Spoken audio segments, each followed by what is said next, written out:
Muito obrigado, bem-vindo ao Jornada da Vida. Que bom que você está sempre aqui com a gente, assistindo, compartilhando os vídeos. E essa sua pequena missão de levar para o bem das pessoas algo maravilhoso, como é o ensinamento da Cíntia Noyer, com certeza muitas pessoas hoje estão sorrindo graças a um compartilhamento de uma palestra que você enviou para alguém, ou uma jornada da vida que você compartilhou com alguém, uma palavra de amor, de caridade com alguém, com certeza já fez um ato generoso para com o mundo. E o Jornada da Vida de hoje também vai mostrar para a gente que é possível estar bem, continuar bem, vivendo bem, conhecendo e praticando o ensinamento da Seiichi Noye. E hoje estaremos aqui juntos com uma pessoa maravilhosa, vive lá em Curitiba, capital do Paraná, preletora da Seiichi Noye, e é com muita alegria que vamos convidá-la para fazer parte do Jornada da Vida, preletora Terezinha do Carmo Magnani. Tudo bem, Terezinha? Oi, preletor Enio, tudo bem? Muito obrigada. Que alegria. Muito obrigado. Muito obrigada pela oportunidade. Só alegria? Só alegria. Que bom, que bom. A Seiichi Noye, o ensinamento da Seiichi Noye, chegou numa hora boa na tua vida, Terezinha? Uma hora muito boa, muito necessária.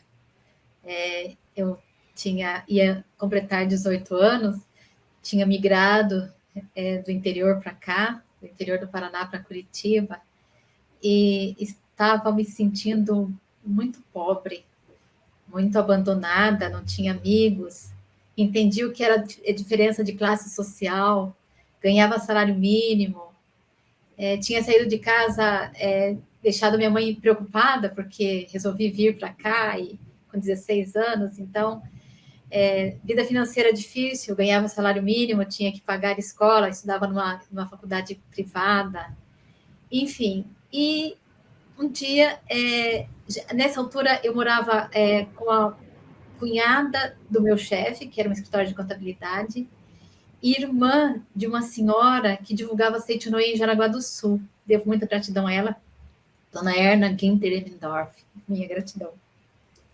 E ela falava que tinha que ir na Seiichi Noye para pegar uma sutra. Ela tinha revistas da Seiichi Noye lá na casa dela. Só que eu tinha visto uma revista de uma outra religião que tinha cenas do Apocalipse e eu fiquei com medo. Mas com o tempo eu também comecei a olhar as revistas e comecei a ler, falei, não, essa é diferente. E ela dizia assim, essa pessoa com quem eu morava, eu preciso ir na Seiichi Noye pegar uma sutra porque a vida está muito difícil. Eu pensei, deve ser uma santa, então eu vou lá antes. E eu não morava longe da Seiichi Noye. Eu morava muito próximo do terminal do Cabral e eu pegaria só um ônibus. E eu fui numa tarde de sábado. Um calor. Aqui em Curitiba é novidade ter calor, o senhor sabe, né? Então, um calor. E eu ouvi a palestra de um preletor que ele falou que ele já ia se aposentar, mas ele tinha o cabelo todo preto, ele tinha uma cara muito jovem. E ele falou sobre os antepassados. E eu meio que dormi, porque era cansada, estudava, trabalhava, e dormi, olhei por tudo, não tinha santo nenhum. O mestre Masaru Taniguchi ainda era vivo, tinha a foto dele da preletora Teruko, preletor Seiichi, preletor Emiko, mas não tinha santo na Seiichi Noye, né? Falei, gente, o que é que eu vou fazer? Mas no final eu fiquei feliz porque cantou Aqui é o Paraíso. Eu falei, nossa, que coisa boa isso, né? Mas fui para casa sem a solução da vida, sem a sutra. Você nem perguntou o que é sutra? Não perguntei. Eu não sou tímida, mas eu não sei por que eu não perguntei. E aí, chegando no domingo, eu fui visitar minha irmã, que morava aqui, em outro lugar. E ela me contou que tinha ido numa reunião da Seiichi Noye, que era da Associação dos Jovens, mas que sentava todo mundo no tatame, né? Aí eu falei, não, eu fui lá, não tinha jovens. Ela me ensinou onde eu era. E no primeiro domingo eu não achei. No segundo domingo eu achei. Entrei, era numa academia de lutas marciais e era tatame, porque eles não lutavam tatame. E a mãe do rapaz era da Seiichi Noye e emprestava para a Associação dos Jovens. E aí eu entrei, eu fui muito cedo. A reunião era 2h30, tipo 1h15 da tarde, eu já estava por lá, porque eu não tinha amigos, eu não tinha nada. Eu passava o domingo sem fazer nada. E aí cheguei, entrei, né? E tinha um rapaz passando uma escova naquele tatame. Ele olhou para trás e me disse assim, bem-vinda. Muito obrigada, senhorita. Eu, naquele momento, olhei para trás. Falei, será que existe uma pessoa mais nobre que eu, chamada senhorita, que chegou aí? Porque a autoestima era lá embaixo. Mas eu era uma menina braba. Então, na minha família, eles achavam que eu era feia. Mas eu só era brava. As minhas irmãs eram bonitas e dóceis. Mas aí naquela reunião eu me encantei, já fiquei.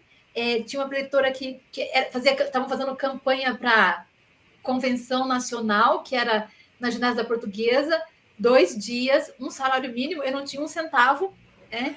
Mas ela disse que era para a gente decidir levantar a mão. Isso era junho, preletor, eu levantei a mão. Olha, já começaram a acontecer os milagres. Eu ganhei presente de aniversário antecipado. Um dos clientes do escritório, eu preenchi mais de 10 carnezinhos de contribuição do INSS, os mais antigos sabem, o carnezinho laranjadinho, para ele poder se aposentar. Ele me deu uma gorjeta de meio salário mínimo, porque a convenção custava um salário mínimo. E eu consegui na convenção. Nossa, foi assim mágico. Imagina, era Katsumi Tokurisa. Uau! Katsumi Tokurisa.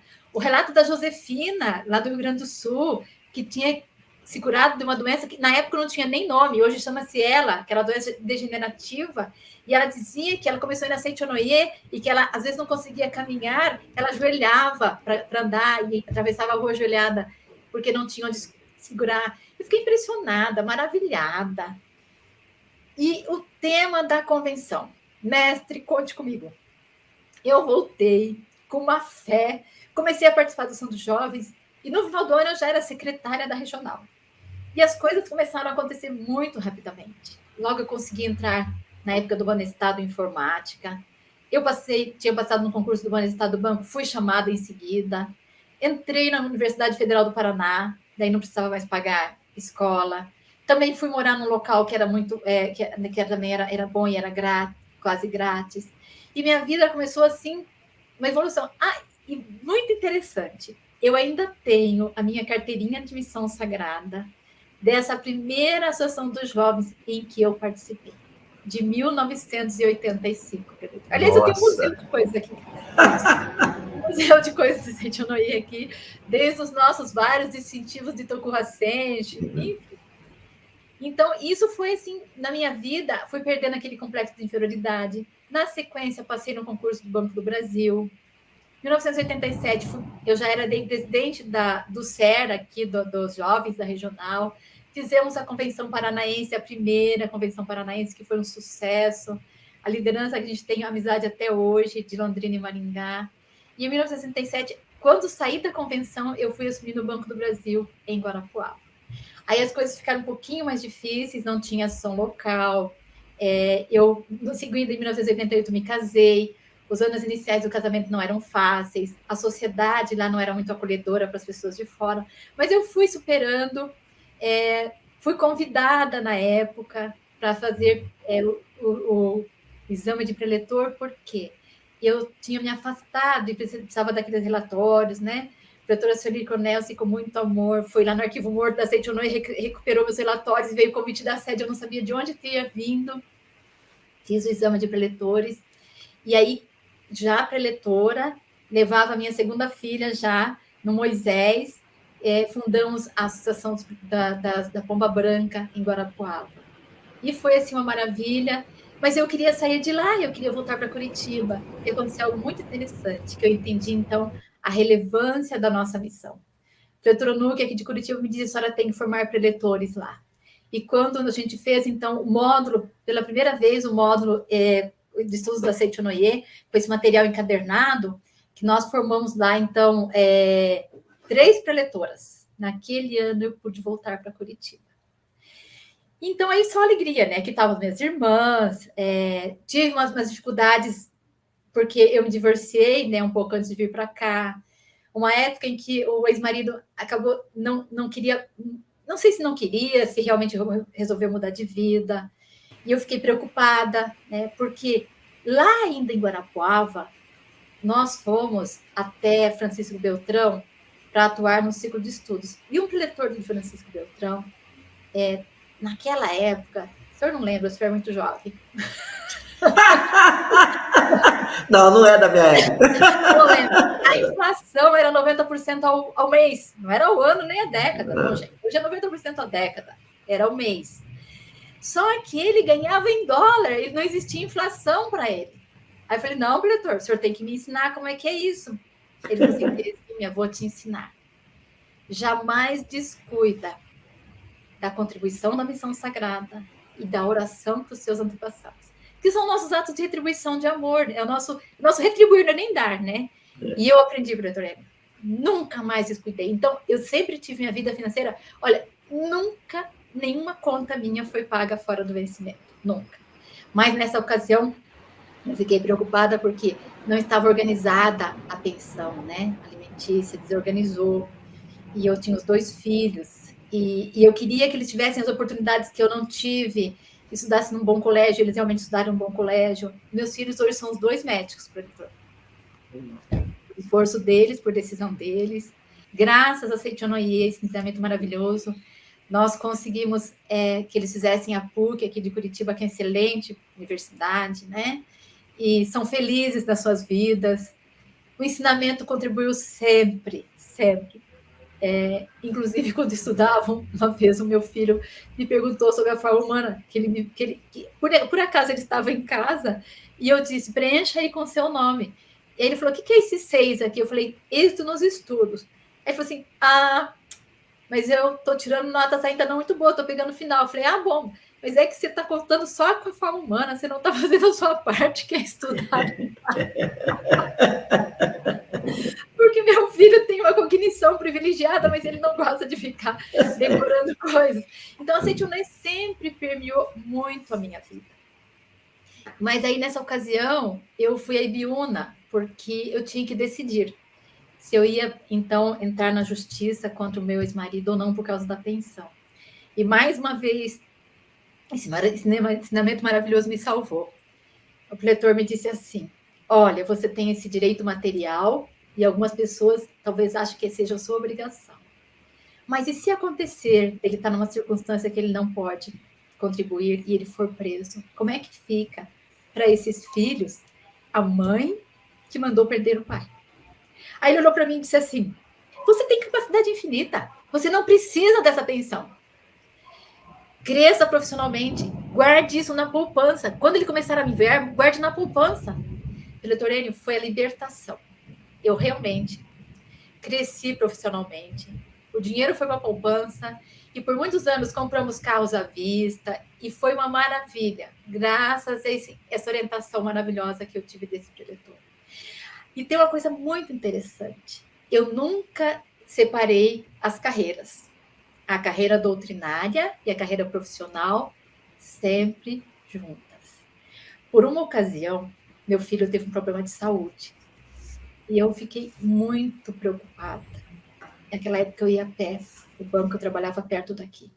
Indo a pé para o banco, pensei, olha, eu acho que eu preciso entregar meu distintivo de preletora. Aí uma voz falou para mim assim, o dia em que você acreditar mais no fenômeno que na imagem verdadeira, entrega o seu distintivo. E eu não entreguei, porque eu tenho convicção na imagem verdadeira. Os problemas foram muitos, todos superados, todos superados.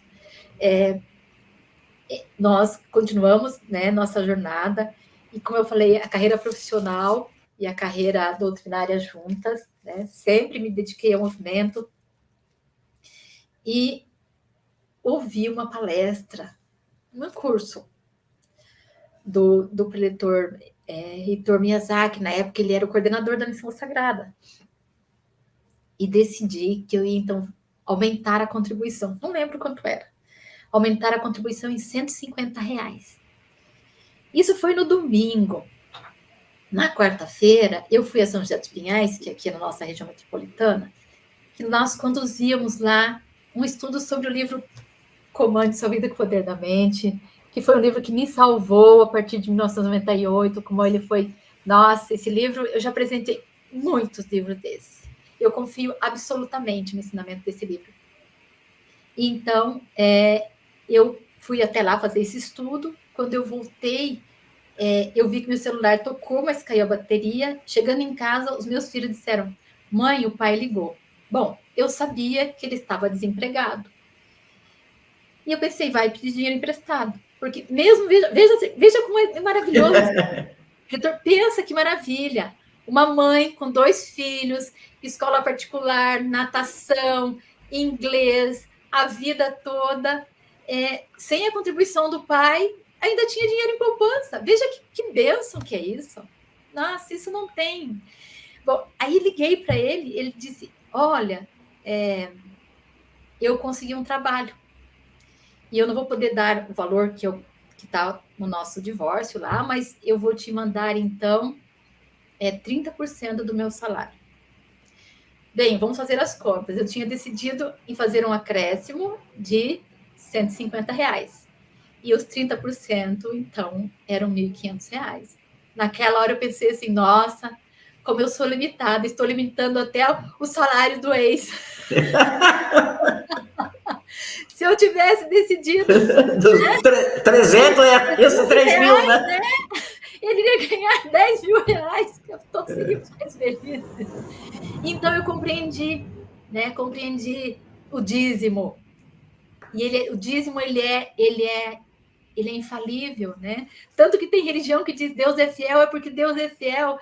O dízimo é no mínimo 10%, é no mínimo dízimo. O que vem é no mínimo o 100% desse 10%, mas vem muito mais. Vem coisas imateriais, bênçãos imateriais que a gente não imagina. Numa certa ocasião, eu decidi que eu iria, então, me deu um estalo, falei, nossa, tá certo que o Banco do Brasil é um banco público, eu era meu emprego, né? Mas eu tenho que incluir o Banco do Brasil na minha missão sagrada. Reitor Enio, eu incluí o Banco do Brasil na minha missão sagrada. Aconteceram 2 coisas muito relevantes, muito. Aí, e coloquei ainda como dizimista especial, não foi só como dizimista, não, né? Muito relevantes. Eu fui finalmente convidada a fazer o curso de formação para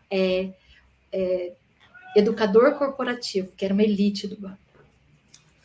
E eu fui classificada para ser gerente ou subgerente do banco. Como eu falei para vocês, né? Falei para o Reitor Enio, eu sempre cuidei da carreira doutrinária e da carreira profissional. A essa altura, eu já era pretora em grau master.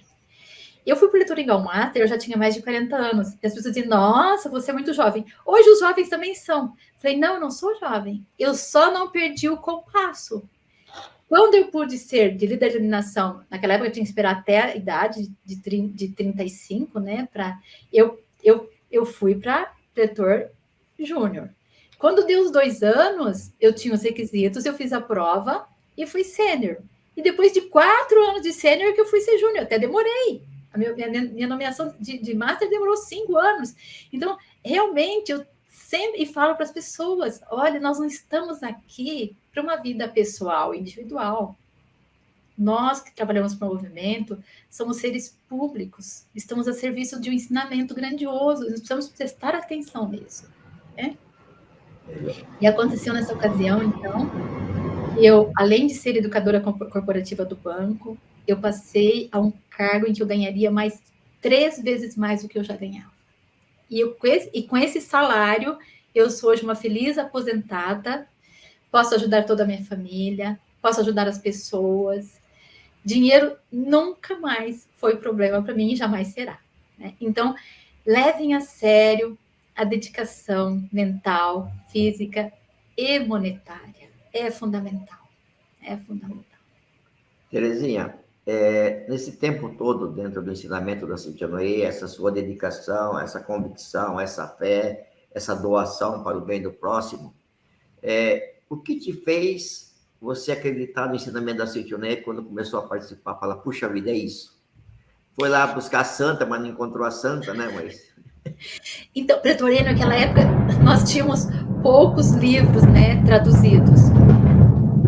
O livro dos jovens foi mágico. Pelo jeito tá chovendo aí perto de você, né? Tá, acabou de dar um relâmpago e trovão. Eu ouvi os barulhos aqui. Ok, desculpa. O livro dos jovens foi mágico, porque ele tem uma oração que ele me dar o sonho ideal, né, o mais adequado sonho, amigos, projeto, amigos e colaboradores necessários, né? Então, eu sempre fui muito idealista em relação a viver a vida para contribuir para o desenvolvimento das pessoas. Tanto que eu era bancária e queria ser educadora. E o ensinamento da Seichonoye é o maior sistema de educação que existe na face da Terra e de desenvolvimento humano. Não há nada de novo na ciência que não esteja no ensinamento. Agora nós estamos na época das neuropsiquiatria, neuropediatria, neuropedagogia, tudo. O que fala a neuro? A neuro fala que o nosso cérebro tem capacidade de aprendizagem infinita. Há quantos anos a educação da vida nos ensina isso? A possibilidade infinita, que não importa a idade, nós só mudamos a forma como nós aprendemos, mas nós aprendemos sempre. A plasticidade do cérebro é infinita. Claro, porque o cérebro é instrumento do Filho de Deus, da mente, que está ligada a Deus, que é infinito, né?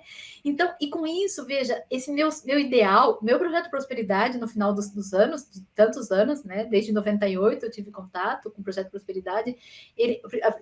Eu deixei como missão e alguns outros itens. A minha missão é contribuir com o desenvolvimento das pessoas. E veja, eu aposentei-me do banco muito feliz, com 50 anos, em 2016. De lá para cá, eu cursei pedagogia. Estou cursando mais duas outras faculdades, que é educação física e terapia ocupacional. Eu me envolvi com várias pessoas de áreas muito interessantes. E esse ensinamento é sempre a base. Toda a dificuldade que eu tenho na ciência, eu volto para o ensinamento e a resposta está ali, né? Então, veja, é a base de todo o desenvolvimento humano que nós podemos ter, né? Nós temos aqui na Regional a preletora que ela tinha um guru, e ela foi aprendendo com esse guru. Chegou um momento que ele falou assim: olha, chega, preletora, era Sueli Cornels, chega, eu não tenho mais o que te ensinar. Vá na Seichonoye, que é o derradeiro e mais elevado ensinamento que nós temos na face da Terra. Então, veja a importância disso para a humanidade. Só que eu tenho um ideal muito grande, é trabalhar mais que só no Brasil, né? E logo acho que teremos novidades nessa área, porque eu sempre tive contato com pessoas de outros países, né? Então, o ensinamento realmente ele é grandioso e ele é muito simples. Na verdade, assim, ele não é fácil, mas ele é simples, é só a gente aplicar no dia a dia. É só a gente praticar, né? Coisas simples, mas sempre, constantemente, né? Crendo sempre na verdade da Seichonoye, que o homem é filho de Deus, né? Na imagem verdadeira. Quando a gente ouve as normas, né? Agradecer a todas as coisas do céu e da terra, ver as partes positivas, anular o ego. Se for analisar bem, fala, puxa vida, é do dia a dia. Né? É só você se autopoliciar e determinar, isso eu quero, isso eu não quero, isso eu vou fazer, isso eu não vou fazer, porque isso é certo, isso não é certo. Só que muitas pessoas são levadas, sei lá, por interesses, por ego, e, sei lá, se descuidam um pouquinho, né, Terezinha? E acabam... Sim, inclusive, quando eu converso com as pessoas sobre meditação Shinsokan, ou sobre a leitura da Sutra diariamente para os antepassados, eu falo principalmente para as mulheres: olha, tomem cuidado, porque o ego não é só aquele que pensa, eu sou maravilhoso, eu sou aquilo. Não, é o ego que acha assim, eu sou dona de casa, eu tenho que pôr a roupa na máquina, eu tenho que fazer isso, e não tem um tempo para sentar. Então, esse ego que não nos deixa sentar com humildade para praticar, esse é mais perigoso, né? Porque ninguém o condena. Todos elogiam a pessoa que é esforçada, que faz tudo, que dá conta de tudo, a dona de casa que também trabalha, que é mãe, mas precisa prestar atenção. Precisamos de reservar aquele tempo, né? Para voltarmos para o nosso eu verdadeiro, né? E para oferecer essa gratidão aos antepassados. Isso é muito importante. E as normas fundamentais todas, né? A ser atencioso para com todas as pessoas, coisas e fatos, hoje, muito importante. Acontece comigo muito corriqueiramente, de olhar a mensagem e não ler toda, ou não ler uma frase que foi escrita, porque nós temos hoje um sistema sistema de dispersão da atenção. Então, essa norma fundamental nunca foi tão importante na nossa vida, porque às vezes a gente vai com o objetivo de falar com uma pessoa. De repente entra uma mensagem, entra uma não sei o que no nosso mundo visual, no nosso mundo de cibernética, e já esquecemos. Aí trazem as crianças dizendo, tem déficit de atenção. Não, pai, não tem déficit de nada. É filho de Deus. Tem excesso de estímulo visual, de coisa nada toda, né? Então, o ensinamento, mais que nunca. E o mestre Masaharu Taniguchi sabia disso. Terezinha, eu estou curioso aqui. Afinal de contas, você encontrou a Santa Sutra ou não? Encontrei mais que a Santa Sutra. Eu encontrei muitos santos. Preletor, ele uma vez... Veja como é que é lindo isso. Uma vez em Ibiúna, o preletor Edgar disse assim, que tinha sido a notícia de que a Mônica, acho que é Mônica o nome da filha dele, estava grávida. Veja que sublime que é isso, gente. Aí ele disse para ela, Ave Mônica, cheia de graça, bendita sois vós entre as mulheres, bendito é o fruto do vosso ventre, o Filho de Deus que está nascendo. Veja como encontrei muitas santas, encontrei a santidade em pessoa, né? Porque eu entendi que todos somos santos, né? Então, a Seichono realmente é um ensinamento que só tem santidade, né? Mas que bênção ter essa chance de conhecer um ensinamento tão maravilhoso como esse, né, Terezinha? Muita bênção. O senhor sabe que minha mãe e meu avô, eles eram muito religiosos. E eu os abençoo muito, porque eu segui essa linha de gente dedicada à religião. É um privilégio ter herdado isso dos meus antepassados. E penso eu que tem muitas pessoas que poderiam estar hoje numa condição bem melhor se tivesse tido a oportunidade de receber talvez uma sutra sagrada, Chuva de Néctar da Verdade, um livro Comande Sua Vida com o Poder da Mente, por exemplo, uma revista da Seichono Oie, só que infelizmente ainda talvez não tiveram essa oportunidade que nós já tivemos um dia, né, há tantos anos atrás, mas cabe a nós fazermos isso, né, Terezinha?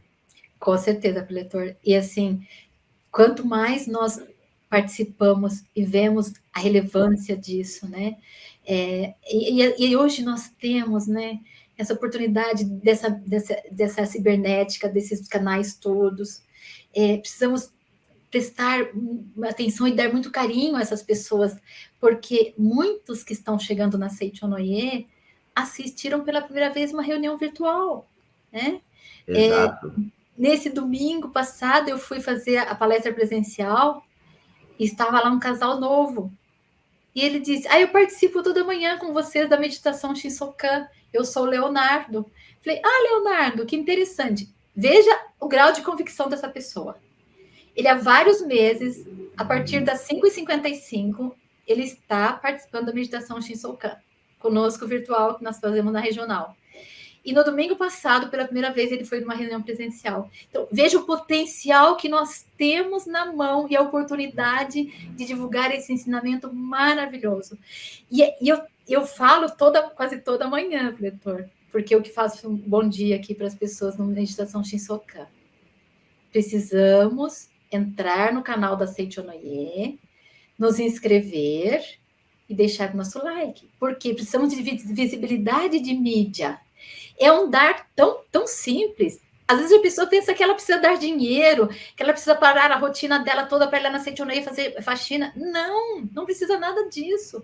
A dedicação mental e física é muito simples.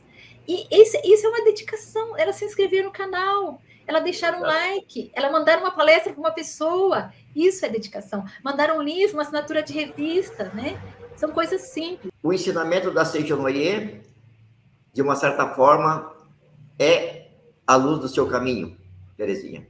Sempre, diretor. Eu não sei o que seria, não só de mim, da minha família, das gerações todas que nasceriam, porque tínhamos problemas sérios com suicídios e outros problemas mentais. Graças a Deus, está tudo iluminado, está tudo resolvido. De agora em diante, só luz, só alegria.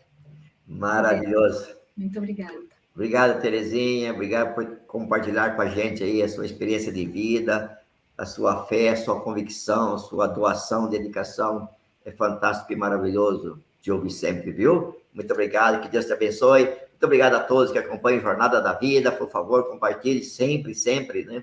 Para os seus amigos, nos grupos do WhatsApp, o Jornada da Vida, para que mais e mais pessoas vão tendo como experiência com as pessoas que superaram os seus obstáculos, praticando o ensinamento da Seiichi Onoye. Muito obrigado a todos, que Deus abençoe a todos. Muito obrigado. Mais uma vez, Terezinha, muitíssimo obrigado. Muito obrigada, Pletor, pela oportunidade. Muito obrigada a todos. Muito obrigada.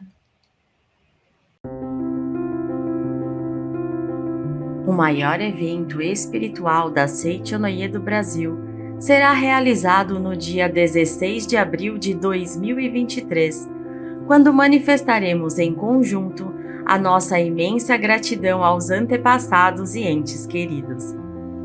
Nesta data, teremos a oportunidade de participar presencialmente da 67ª festividade do Santuário Roso do Brasil e, na sequência, da cerimônia no Monumento aos Anjinhos Anônimos dos países ibero-americanos e África Latina, que em 2023 será realizada pelo 39º ano seguido. Venha pessoalmente renovar os seus laços de gratidão. Cada alma e família consagrada na festividade passa a receber 5 orações diárias com a leitura das 3 sutras sagradas e dos 2 cantos em louvor, efetuadas por oficiantes nos 365 dias do ano. Caso não possa participar, envie com antecedência seus registros e assista à transmissão virtual ao vivo pelo canal da Seiichi Onoye do Brasil no YouTube, a partir das 8h30, diretamente da Academia Sul-Americana de Treinamento Espiritual da Seiichi Onoye de Ibiúna. Para sua comodidade, você tem à disposição algumas opções para efetuar as inscrições. Você pode ir até a sede da Seiichi Onoye mais próxima para preencher de próprio punho. Também pode preparar a relação dos nomes e enviar ou para o e-mail oficiosreligiosos@sni.org.br ou usando o número de WhatsApp 11 5014 2246. Acessando a página da festividade do Santuário Roso dentro do portal da Seiichi Onoye do Brasil, sni.org.br, você encontra mais informações sobre o significado deste evento e de como preencher os 3 tipos de registros espirituais: almas dos antepassados da família, alma individual e sublime e abençoado anjo do Reino de Deus. Participe, vá até o santuário presencialmente ou envie os nomes e assista à transmissão da cerimônia principal ao vivo, orando em conjunto com milhares de pessoas de todo o Brasil e também do mundo. 67ª Festividade do Santuário Roso do Brasil e 39ª Cerimônia no Monumento aos Anjinhos Anônimos dos países ibero-americanos e África Latina, 16 de abril de 2023, presencialmente na Academia de Ibiúna, ou ao vivo pelo canal da Seiichi Onoye do Brasil no YouTube, a partir das 8h30. Mais informações no website sni.org.br, acessando a aba Seiichi Onoye Doutrinário. Muito obrigado!